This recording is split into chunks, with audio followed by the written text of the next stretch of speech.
Class 12-এর জন্য আমরা ইতিহাসের প্রথম অধ্যায়ের বিভিন্ন বিষয় আলোচনা করছিলাম। আজকে আমাদের আলোচ্য বিষয় ঔপনিবেশিক শাসনকালে ভারতের ইতিহাস চর্চা।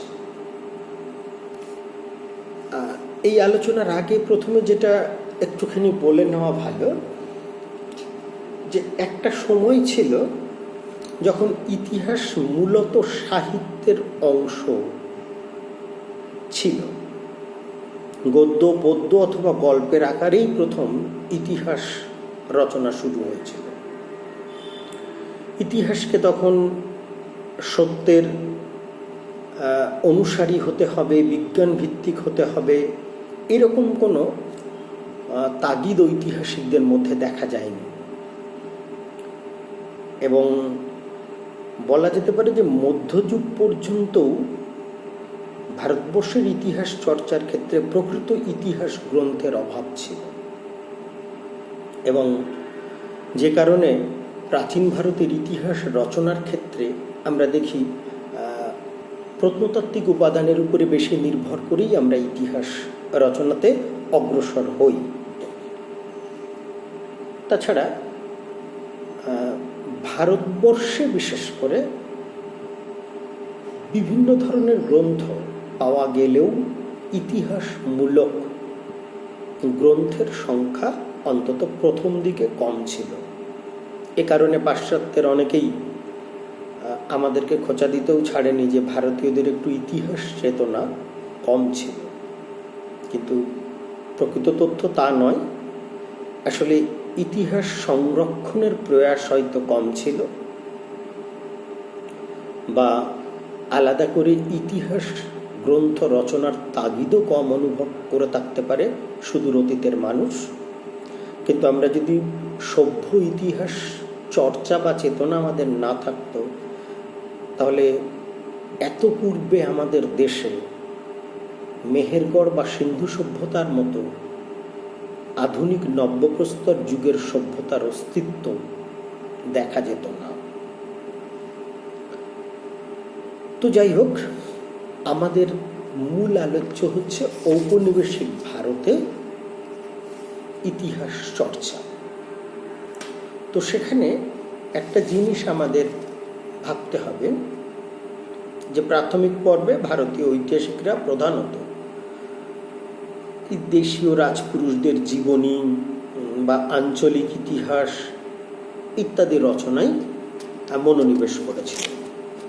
কিন্তু ভারতবর্ষে যখন পাশ্চাত্যের ইতিহাস ভাবনা আসলো এবং পাশ্চাত্যের ঐতিহাসিকরা ভারতবর্ষের নানা বিষয়কে কেন্দ্র করে ইতিহাস গ্রন্থ রচনা শুরু করলো, তখন ভারতীয় ঐতিহাসিক বা পণ্ডিতগণও কিন্তু সেই ঔপনিবেশিক যুগে অর্থাৎ পরাধীনতার যুগে ভারতবর্ষের ইতিহাস চর্চা নতুনভাবে শুরু করে। তো সেখানে ইতিহাস চর্চার একটা ইডিওলজিক্যাল দিক ছিল যে হিন্দু চেতনায় সমৃদ্ধ হয়ে ইতিহাস গ্রন্থ।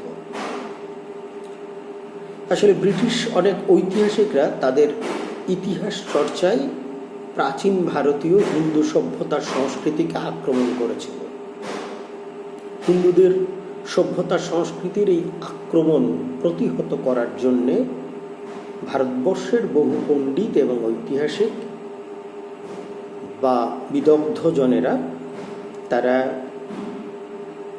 এই ইতিহাসকে মানে ইংরেজদের এই বিকৃত ইতিহাস চর্চাকে প্রতিরোধ করার জন্য হিন্দু ধর্ম ও সংস্কৃতির গৌরবকে প্রতিষ্ঠিত করার জন্য ইতিহাস রচনা শুরু করেছিল। এর মধ্যে রাজনারায়ণ বসু, নবগোপাল মিত্র প্রমুখরা ছিলেন। এছাড়া পরবর্তীকালে সাভারকার, দয়ানন্দ সরস্বতী, তিলক, রাধাকান্ত দেব প্রমুখরাও কিন্তু এই হিন্দু চিন্তা চেতনার দ্বারা প্রভাবিত হয়ে ইতিহাস গ্রন্থ রচনা শুরু করেছে। আর একটা কি, মুসলিম চেতনার দ্বারা প্রভাবিত হয়ে ইতিহাস রচনা। হিন্দু চিন্তা চেতনার বিপরীতে গিয়ে পশ্চিম এশিয়ায় যে ইসলামীয় গৌরবময় ইতিহাস ছিল, ভারতবর্ষে সেই ইতিহাস চর্চাও শুরু হয়েছিল। এবং ভারতে হিন্দু ও মুসলিমদের মধ্যে মৌলিক পার্থক্য তুলে ধরার জন্য এদেশের ঐতিহাসিকরা ইতিহাস রচনায় উদ্যোগী হন। মুসলিম ঐতিহাসিকদের অনেকেই মনে করতেন যে হিন্দু মুসলিম সংঘাত হচ্ছে চিরন্তন এবং নির্মম সত্যি। এ প্রসঙ্গে মৌলানা শওকত আলী একটা প্রবন্ধে বলেছিলেন যে হিন্দু মুসলমানের চিরন্তন সংঘাতই ইতিহাসের নির্মম সত্য। হিন্দু মুসলিমরা 1000 বছর একসঙ্গে থাকলেও দুটি সংস্কৃতি মিলিত হয়ে এক হওয়ার কোনো সুযোগ নেই। সেই ধারণা কতটা সত্যি সে প্রশ্ন থেকে গেলেও ঔপনিবেশিক যুগে মুসলিম চেতনার দ্বারা উদ্বুদ্ধ হয়ে এরকম ইতিহাস চর্চা অনেক ক্ষেত্রেই শুরু হয়েছে। পরবর্তীকালে স্যার সৈয়দ আহমেদ খান, ইরফান হাবিব, আয়েশা জালাল প্রমুখরা মুসলিম চেতনার দ্বারা প্রভাবিত হয়ে ইতিহাস রচনা করেছিলেন। তবে ইরফান হাবিব বা আয়েশা জালালের রচনার মধ্যে অনেক আধুনিকতা বা ইতিহাস সমৃদ্ধ বহু তথ্য রয়েছে। এর পাশাপাশি ঔপনিবেশিক যুগে জাতীয় চেতনার দ্বারা উদ্বুদ্ধ হয়ে ইতিহাসমূলক গ্রন্থ রচিত হয়েছিল। এক্ষেত্রে ব্রিটিশ ঔপনিবেশিকরা বা ঔপনিবেশিক ঐতিহাসিকরা ভারতবর্ষের সভ্যতা সংস্কৃতিকে নিম্নমানের বলে প্রচার করত এবং তারা সেই ধারণাকে সম্বল করেই ইতিহাস রচনায় উদ্যোগী হয়েছিল। তখন ভারতের জাতীয়তাবাদী ব্যক্তিবর্গ বা জাতীয়তাবাদী ঐতিহাসিকগণ সুদূর অতীতে ভারতের সভ্যতার গৌরব এবং সংস্কৃতিকে তুলে ধরে ইতিহাস চর্চায় অগ্রণী ভূমিকা নিয়েছিল। তারা ভারতীয় সভ্যতার উৎকর্ষতাকে তুলে ধরতে সচেষ্ট হয়েছিল। এ প্রসঙ্গে দার্শনিক ভলতেয়ারের একটা মন্তব্যকেও সম্বল করা যায় যে ভারত হচ্ছে বিশ্ব সভ্যতার লীলাভূমি। ফরাসি পণ্ডিতের এই উক্তি ভারতীয় জাতীয়তাবাদী ইতিহাস চর্চার পথে একটা বড় প্রেরণার কথা এবং এই ধারা অনুসরণ করে রমেশচন্দ্র দত্ত, তারপর শশীভূষণ চৌধুরী, রাধা কুমুদ মুখার্জি প্রমুখরা বিভিন্ন ইতিহাস গ্রন্থ রচনা করেন। এর পাশাপাশি আঞ্চলিক ইতিহাসমূলক গ্রন্থ, ভারতবর্ষের বিভিন্ন স্থানীয় গুরুত্বপূর্ণ ঐতিহাসিক ঘটনা নিয়ে ঐতিহাসিকরা আঞ্চলিক ইতিহাস রচনা শুরু করেন এবং এক্ষেত্রে বিভিন্ন শহরের আঞ্চলিক ও স্থানীয় ইতিহাস এবং এই আঞ্চলিক ইতিহাস গ্রন্থের মধ্যে উল্লেখযোগ্য হল রামরাম বসু তার রচিত প্রতাপাদিত্য চরিত্র, রাজীব লোচন মুখোপাধ্যায় এর রচিত মহারাজা কৃষ্ণচন্দ্র রায়স্য চরিত্রম, তাছাড়া আসামের ইতিহাস, উড়িষ্যার ইতিহাস, এরকম বিভিন্ন স্থানীয় অঞ্চলের ইতিহাসও কিন্তু ঔপনিবেশিক যুগে চর্চা শুরু হয়েছিল।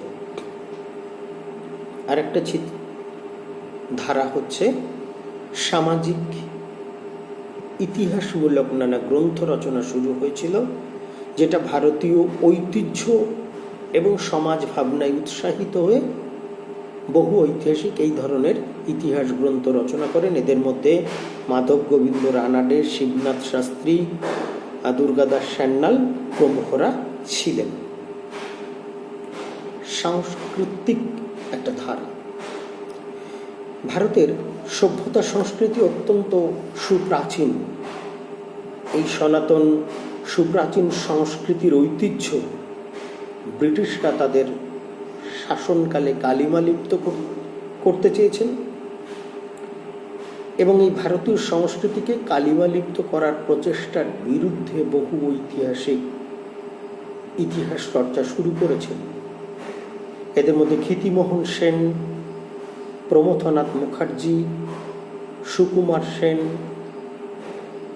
এরা ছিলেন যারা ভারতীয় সংস্কৃতি চর্চাকে কেন্দ্র করে ইতিহাস রচনা শুরু করেন।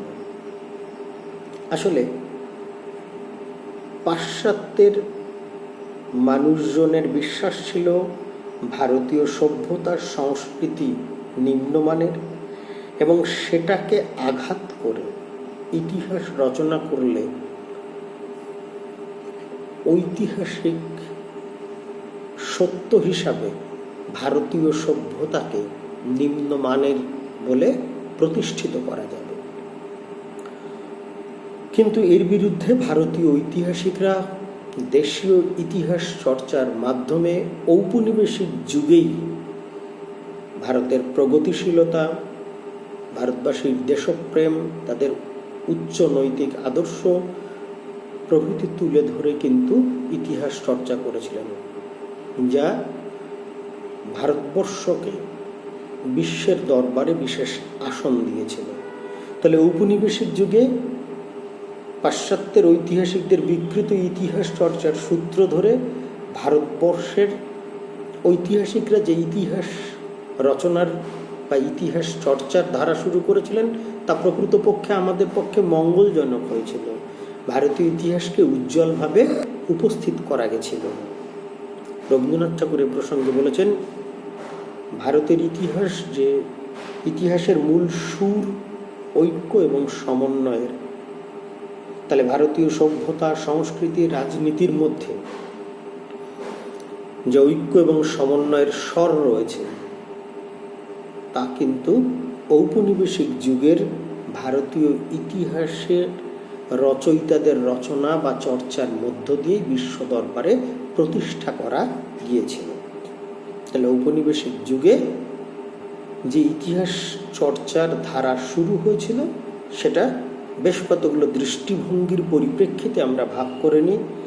হিন্দু চেতনার দ্বারা প্রভাবিত হয়ে ইতিহাস চর্চা, মুসলিম চেতনার দ্বারা প্রভাবিত হয়ে ইতিহাস চর্চা, জাতীয় চেতনায় প্রভাবিত হয়ে ইতিহাস চর্চা, আঞ্চলিক ভাবনার আবদ্ধ হয়ে ইতিহাস চর্চা, এছাড়া বিভিন্ন ধরনের সামাজিক ও সাংস্কৃতিক চর্চার দ্বারা উদ্বুদ্ধ হয়ে ইতিহাস চর্চা।